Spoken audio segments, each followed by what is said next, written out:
Assalamu alaikum and welcome to Perspective. We'll be talking about the use of EVMs. Of course, this is a topic that has now been debated back and forth between the opposition and the government also.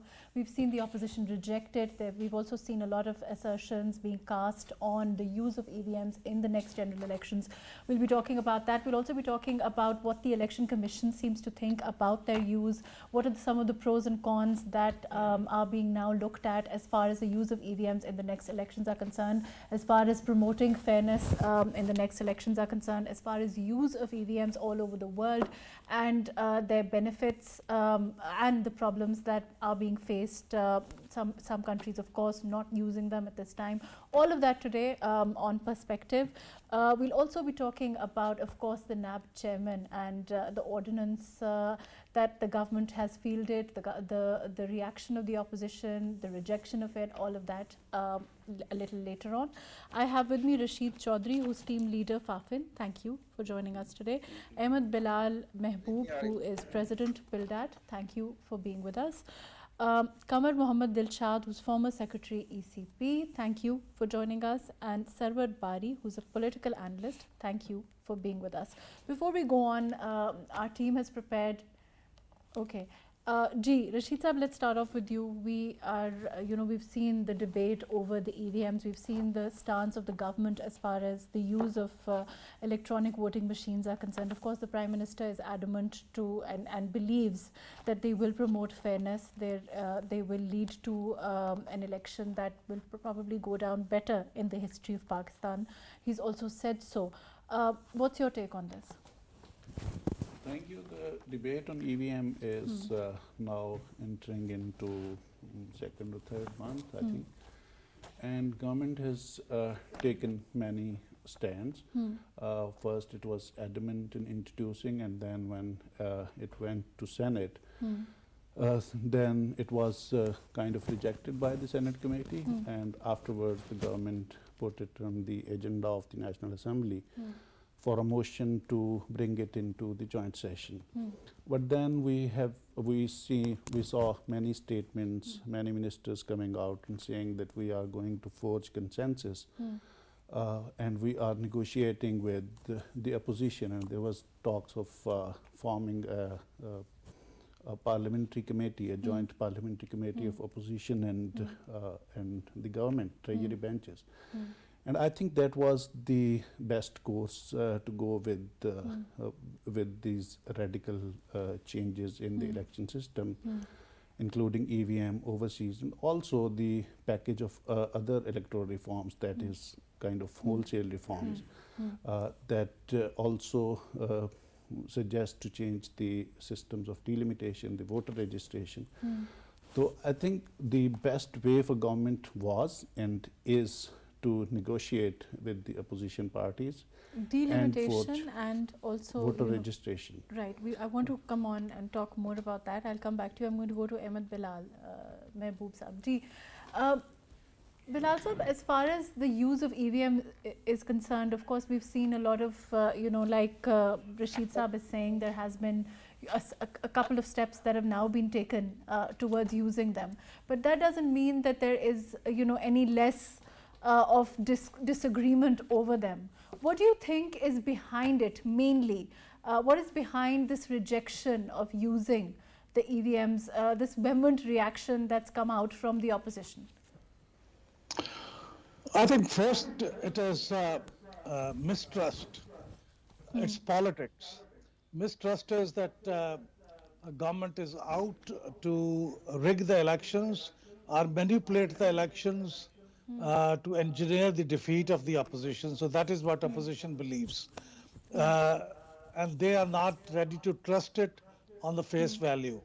They want to be convinced that this is something which will improve the quality of election, improve the integrity of election. And apparently there is nothing which can be produced as an evidence that this will improve the quality of election, except for one thing. And that one thing is that 3% of the votes almost at the time, they become invalid.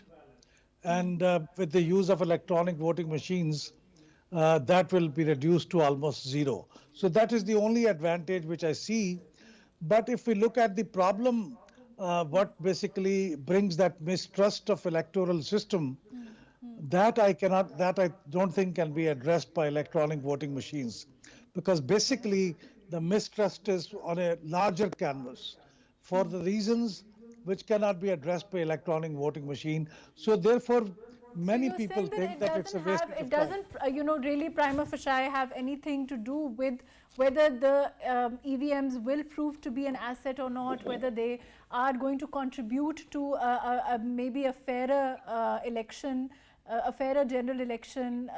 It doesn't have anything to do with that. It has more to do with the mistrust that it will contribute or contribute to the government using them. Yeah, it can Unfair. further enhance that mistrust. Mistrust is already there and it's quite significant. But as we have seen with the sad and unfortunate experiment of result transmission system having failed in the last election, now people are a little even more skeptical about the use of technology, and they think anything which cannot be very clearly demonstrated as something which will really be transparent, which people can see, and people can be convinced that it will be something which will increase or enhance the integrity of election, they are not ready to trust it, especially given the fact that only 8 countries around the world they use electronic voting machines. It is not something which is so overwhelmingly being used around the world. There are But Bilal sir, 167 we're not talking democracies. about people. We're really just talking about the opposition at this time, right? Because what the people think or what their take may be about the EVMs is largely not an issue at this time. Isn't that true? No, there's lot of people. There's a large number of people who basically follow these political parties.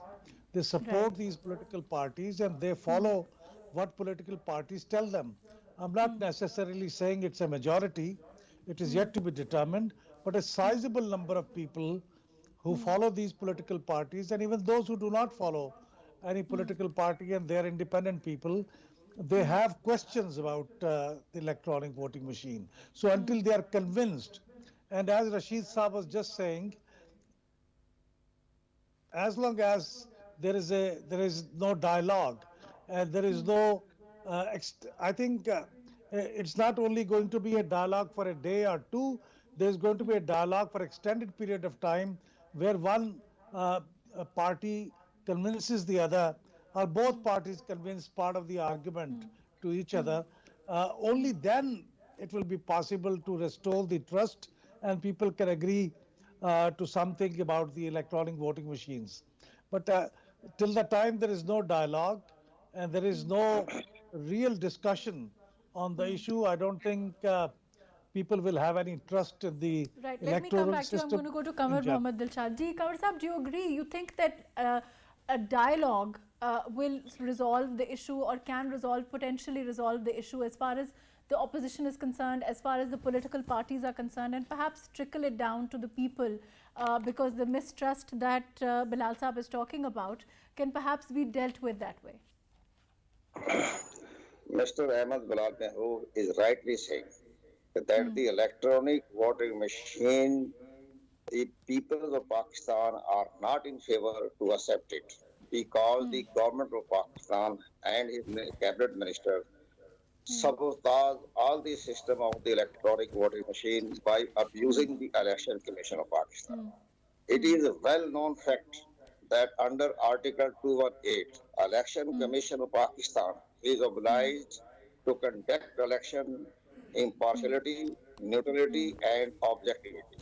And as per Article 219, it is the duty of the Election Commission of Pakistan to conduct election free and fair without any interference from the government. So now it is the duty of the government of Pakistan that all the matter about the electronic voting machine and other matters should be forwarded, should be given to the Election Commission of Pakistan, not the government. Where is the government stand under Article 219? On the other hand, the electronic voting machine is good. We supported it. I and Mr. Ahmed Bilal Mehboob will agree that we are in favor that the electronic voting machine should be introduced. But the government confused the people And all the ministers, including the Prime Minister of Pakistan, are in favor that in every stage, in every moment, the election 2023 will be held, will be conducted by the electronic voting machine. What is this matter? The Right. election Let me commission come is back to you. I'm going Pakistan. to go to Sarwar Bari. Ji, Sarwar Sahab, I hope that you've been following our discussion as far as the use of EVMs are concerned. You know, there seems to be a general opinion that if there is dialogue as far as the opposition is concerned, if they are willing to have a dialogue, it can actually have a trickle down effect to the people, and there can be some sort of, they can change their mind as far as use of EVMs is concerned. Do you think there's also an overall deadlock, because we are at this time seeing, and we have been seeing for a long time now, that the opposition and the government have locked heads on various issues, being at this time the NAB chairman's appointment being one of them. There is, overall, one, I don't think it would be wrong to say bad blood as far as the opposition and the government is concerned on various issues. Do you think that is one of the reasons why we're having the same kind of deadlock, same kind of mistrust as far as the EVMs are concerned? Can you hear me, Sarwar Bari Sahab? I think there's a problem with audio. Ji, Rashid Sahab, the same question to you. Do you think that that is one of the reasons? Because it's not just the EVMs at this time. There is across the board mistrust. You pick up any issue at this time. There's so much name calling. There's so much, back and forth exchange. It's just, there's no working relationship, which we've been talking about for a while. I think this is a makeup of Pakistani politics. The fragmentation and polarization is always there, but we have few traditions and few very good positive traditions, and these traditions include change in constitution or election system is always brought up with a consensus of parliamentary parties. We have seen a bickering between opposition and the then government in 2014, but still the opposition parties and the government parties sat together to produce this Unified Elections Act 2017. And these were the similar times when opposition and governments were not ready to sit together, but still they sat on Election Act. Because changing election law is something that affects every political party, and every political party have to be on board to accept the election's outcome. Otherwise, if election law is amended with a simple majority that government can do through a joint sitting, the upcoming elections will be disputed even before they are held. So there has to be agreement, you're saying. There has to be some sort of agreement. Right. Let me come back to you. I think we have Sarwar Bari Sahab with us now. Ji, Sarwar Sahab, my question to you earlier was that there is, we've been having this discussion over the use of EVMs, and the fact that Rashid Sahab is saying that even if there is no agreement as far as this crucial issue is concerned before the next elections, then what we will unfortunately see is that the next election becomes controversial even before it goes through. So there has to be some sort of agreement. Do you think that there will eventually be that kind of agreement between the opposition and the government, considering right now what the situation is as far as the opposition and the government is concerned? Because we are seeing, on a host of issues, there doesn't seem to be any working relationship, or any kind of give and take, so to speak, between the opposition and the government. Well, I think as far as consultation with the opposition parties and reaching to a consensus is, of course, the most required thing in, as far as changes in electoral system is concerned, that it must be strived for by the government. But at the end of the day, if we see that our constitution does not bound any party to have a consensus, that is a political matter. But decisions in parliament are considered by majority vote. So I think while I would argue that of course there is a need to involve and to engage opposition parties in discussion, At the end of the day, it is always a majority decision. If we know that there are so many problems in the Elections Act 2017 because every party tried at that time to have their important points in the Elections Act 2017. And when I look at 2017 Elections Act, I find so many things missing from the electoral contest. For instance, I can mention here one candidate under the law can contest election from, if she or he wants to contest, from 272 constituencies. People contest elections from a number of constituencies, but under the law, he or she can only keep one constituency, one seat, and then he has to resign from other constituencies. As a result of that, we had in 2018 and 2013, 2008, more than 50 areas we had by-elections, and by-elections cost huge amount of money. So that has not been done. So I believe that any party who has an agenda must try to bring other political parties on board. But I think arguing that we must have a consensus means that the parliament, who consists of primarily 200 families, dynasties, they control our legislative business. So I think we need to talk about that. We need to talk about how women quota seats could be filled. Nobody talks about that, including PTI. Similarly, we had 10 seats for minorities in 1973. We still have 10 seats, while the size of parliament has gone up. So I think there are a number of issues. One family I can point out. We need electoral reforms on a host of issues, and not just the EVMs. Which is of course, you're saying that as far as the by-election issue, the women's seats, all of those things need to be looked at, and that those things need to be changed. Of course, we have been only talking about procedural things. We are talking about EVM, we are talking about some other small matters, but we know that we have to talk about radical electoral reforms so that the voters turnout goes up in Pakistan. Pakistan is one of the few countries where voters turnout less than 50%. So I think we have to talk about that. The way women's seats are filled in Pakistan is a joke with the nation. So all the relatives, women, my nieces and wives and daughters and friends are nominated on women's seats, which is not. Of course, there are credible women in our parliament as well on some seats. But I think the method is not democratic. Our Senate is elected.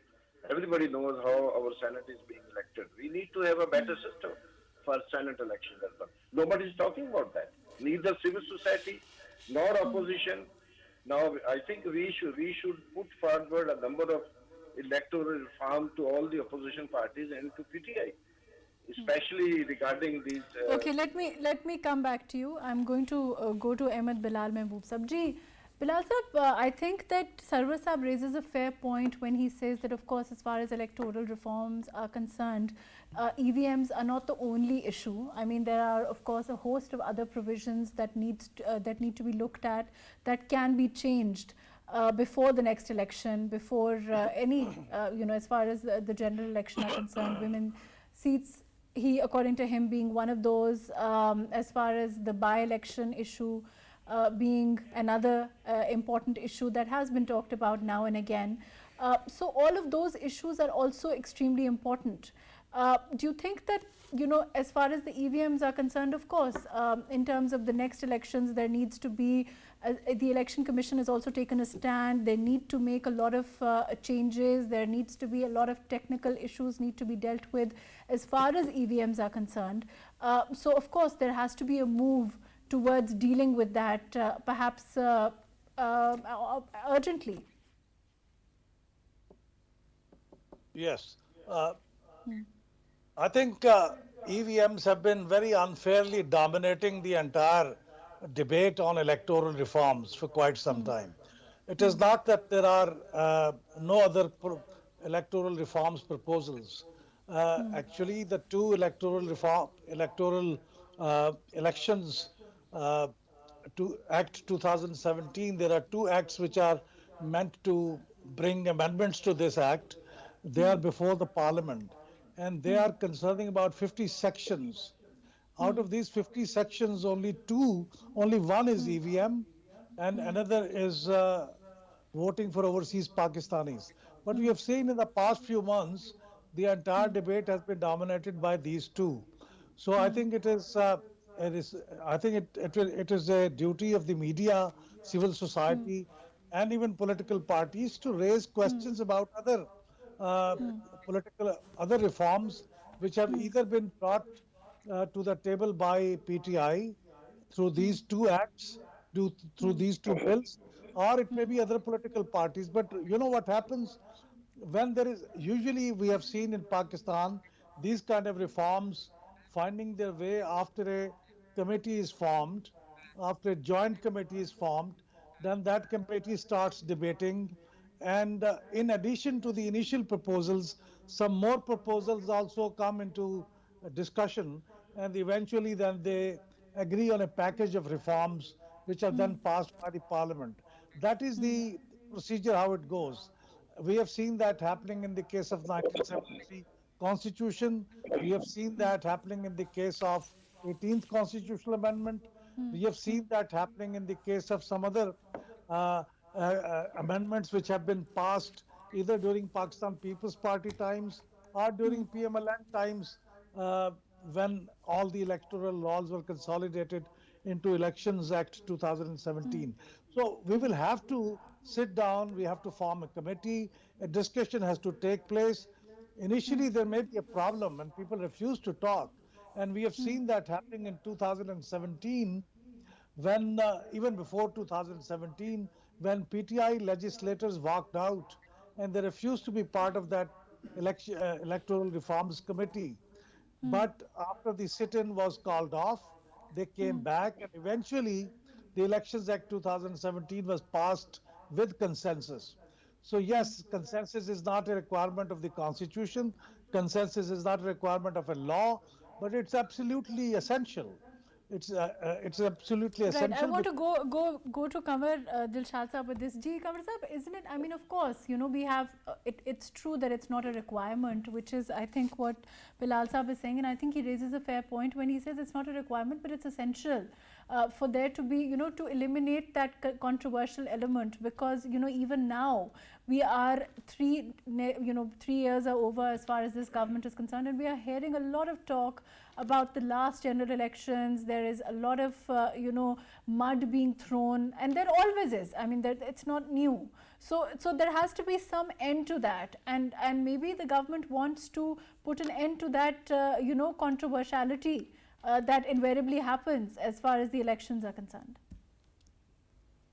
In principle, first of all, it is the ownership should be given to the Election Commission of Pakistan. Election Commission of Pakistan has raised 37 objections about the electronic voting machine.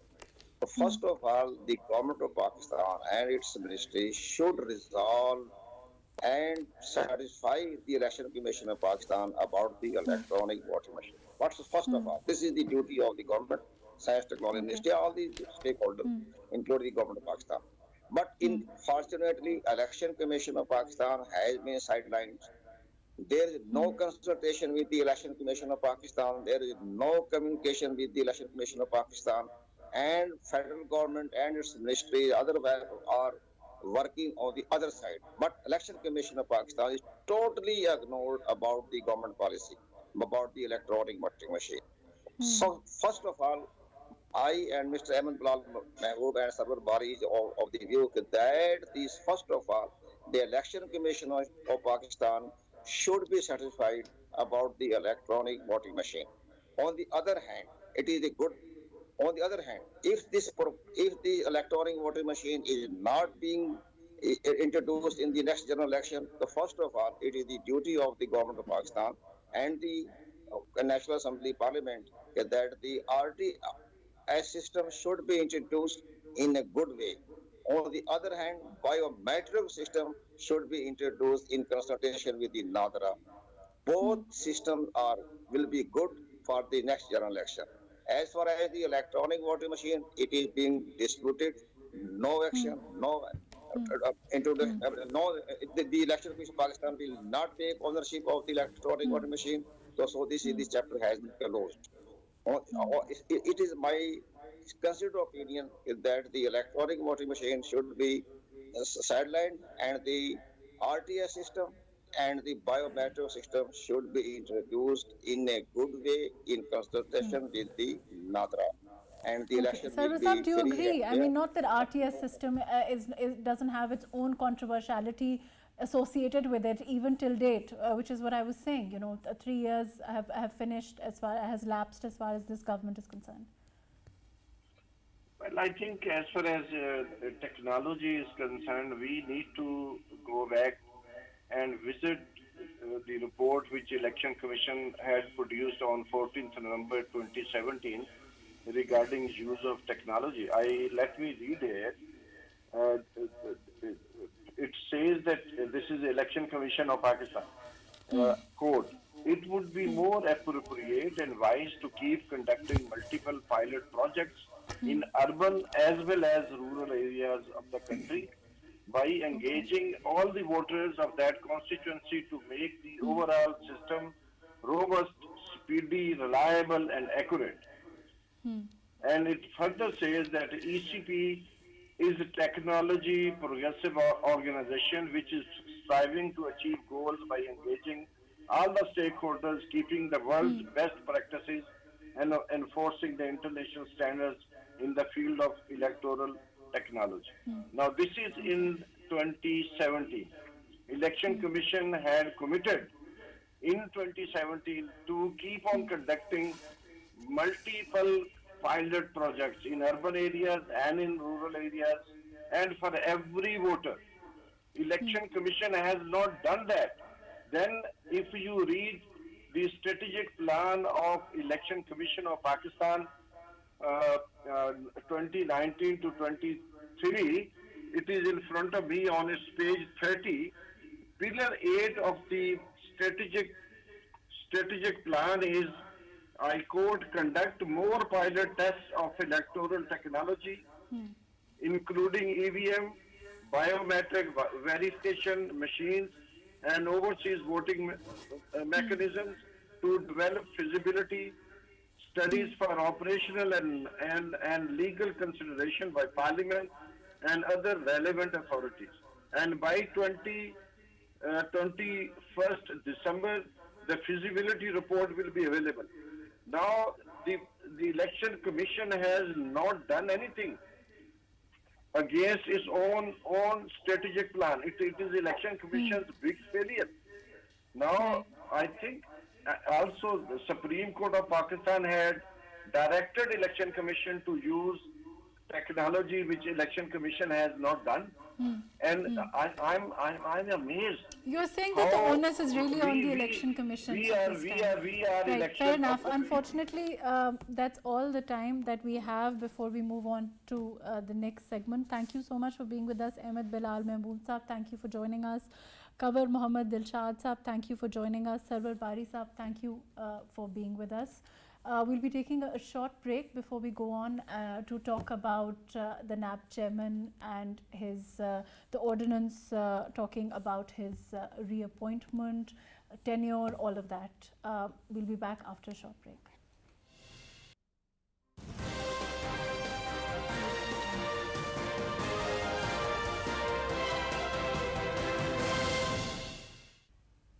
Welcome back. We'll be talking about the NAB chairman's appointment and the ordinance that has been fielded, that is, been talked about as far as how controversial is it. That's what we basically want to talk about. We have with us Barrister Mohammad Ahmed Pansota. Ji, Ahmed, there is a lot of controversiality attached to this ordinance. As far as the opposition is concerned, they've been crying murder. They've been saying that they will never support it, whether it's the PPP, whether it's the PMLN. How controversial is it, in your opinion, legally speaking? Well, I am, as a lawyer, if I were to make a comment on that, I would say that passing of an ordinance is basically should be the last resort, and passing of his ordinance is usually considered as a bad exercise of power. There is an Indian Supreme Court judgment on the point which says that ordinance has to be passed when there is a certain prerequisite for that. And even otherwise, if you look at Article 89 of the Constitution of Pakistan, it makes it very clear that what are the preconditions of an ordinance. So the ordinance can only be passed when there is an emergent situation, number one, and the president has to be satisfied. And that satisfaction is not merely relating to his personal satisfaction, but satisfaction in light of the case law, which is on the subject that the situation is so that as it's so warrant that the ordinance has to be passed. So I believe in this particular situation, if you were to argue, or if one were to argue that the situation is so imminent that the ordinance has to be passed, that I personally don't agree with. I think the ordinance should be avoided. When there is a parliament in place, laws should be passed through the parliament. And if there is, an issue with respect to the appointment of the As far as the government is concerned, they've been saying how now, as far as the time is concerned, with the current chairman not having a lot of time left, as far as his own tenure is concerned, it's finishing for them to find a new person. All of those arguments are also being used by the government. In that scenario, if the government chooses to field this ordinance, let's talk about the ordinance itself, what it intends to do. How do you, as far as tenure is concerned, as far as appointment is concerned, of the NAB chairman is concerned, how do you see those provisions? Well, to be honest, the reason why I was commenting on the passing of an ordinance was because the prime purpose of this ordinance is that they want to perpetuate his stay here in his office. But anyways, moving on, if I were to comment on the other sides of the ordinance, there is one thing which I've been hammering and which I've been talking about since a long time, and that is the arrest policy that the National Accountability Bureau was supposed to come up with. National Accountability Bureau had absolutely no arrest policy in place, whereby they could obviously arrest somebody or an accused in a certain, I would say, precondition to that. Now, the Prosecutor General and the Chairman both have to give consent, which I believe is a welcome step. I still believe that under the rules, certain things need to be done. However, as far as the tenure is concerned, I believe that interim period, when the new chairman is not being appointed, obviously there is always a plus point in giving or perpetuating somebody's stay who's already there. But as a student of law, I believe, and I strongly believe, that this process should be initiated much before. And chairman, even if he was to be appointed, and if he was to be appointed under the law, he should have been appointed. Person-specific ordinances and laws are usually struck down, and there are ample judgments from the Supreme Court of Pakistan on this point. There seems to be a lot of talk about the opposition saying that they do intend to go to the Supreme Court. Do you think that will happen? I think it will certainly happen, because the National Accountability Bureau's chairman's appointment will be challenged on the touchstone of the National Reconciliation Ordinance, that is the NRO case. In that, it has been very clearly held that if there is any person-specific legislation, then that legislation will not stand and will be struck down. So I believe opposition... Also, another issue that I want to talk about, because I'm running out of time, is the fact that, of course, the business community, there had been a lot of concerns about the fact that, NAB, of course, it comes under the ambit of NAB. And as I understand, the new ordinance will largely take the business community out of it, also politicians. Do you think that's a welcome move? Because we have, seen the Supreme Court also commenting on NAB's jurisdiction, and like you mentioned, their power to detain, all of those things. I think it's a welcome move, because the business community of Pakistan should not be subjected to the National Accountability Bureau ordinance unless the situation so warrants, if the businessman happens to be a public office holder as well. The very purpose of this ordinance is to put public office holders under check. You see, problem with Pakistan is, even if it is ATC or any other legislation, we have a habit of including other different possibilities and eventualities in the subject. So I believe National Accountability Ordinance was purely implemented with the intent to put the public record holders trade. So it should mainly be limited to that. And I think it's a welcome move. Business community should be absolved from the ambit of this law. And I think that's been done. So I welcome that move. So do you think that overall, of course, there have been provisions that the opposition has concurred on? You know, criticism has not only been from the government, but across the board. We've seen opposition agree, you know, as far as the business community is concerned, as far as certain powers to detain that, you know, have been unfettered as far as the NAB itself is concerned, all of those issues. So do you think there can be a chance that the opposition and the government can perhaps sit down on those provisions and agree on some sort of reform? Because we saw what happened earlier with the government and the opposition not agreeing on provisions. There were some 30 provisions, I believe, that were struck down, that the government gave and the opposition couldn't agree with, and then eventually things do end up in court, which is what we are seeing, you know, precedent-wise, as far as the interaction between the opposition and the government is concerned on any issue. Well, certainly I would want the opposition and the government to agree upon a lot of things, but I don't see that happening with the current rift in place, with the current friction in place. I think this issue will not be resolved, and this ordinance will be strongly opposed by the opposition tooth and nail, and eventually it will end up before the courts, because no matter how seriously opposition wants to support it, but the very basis on which they want to challenge it will sustain the challenge, and I believe they will not withdraw or resile from that position, because they're certainly not happy with the performance of Chairman NAB, which I believe is a separate issue. Chairman NAB has been very, very good with his performance. He's performed quite diligently. Where opposition can certainly agree to the process of his appointment or reappointment or tenure extension, but as far as working is concerned, he's been an excellent chairman, and I think the chairman has done his duty. But I don't see the opposition agreeing upon anything with the government. Right. On that note, thank you so much for joining us. Thank you for your very valuable input as far as this NAB chairman appointment and ordinance is concerned. Unfortunately, that's all the time that we have. Thank you so much for joining us as far as EVMs are concerned. We talked about that. We talked about the fact that how the core issue as far as EVMs are concerned, as far as the issue of NAB chairman appointment is concerned, is certainly one of agreement between an accord between the opposition and the government. Somehow, from the very beginning, that has been amiss. There has been, you know, the relationship between the opposition and the government has remained fraught with, you know, a host of tensions. There is a lot of back and forth name calling. There doesn't seem to be any agreement. The opposition does say that they want reform. They would like there to be reform, but then eventually, when it comes down to it, there is never agreement, and things end up in court. Things end up in limbo. That has been, unfortunately, the precedent from the 3 years now into the government. Let's hope things can change. There can be some sort of agreement between the opposition and the government on core issues that relate to reform, that relate to perhaps, you know, better change in the country, economy. You know, there was at one time talk about a charter of economy, things that are perhaps above discord, disagreement between political parties, but that hasn't happened. Thank you so much for joining us today on Perspective.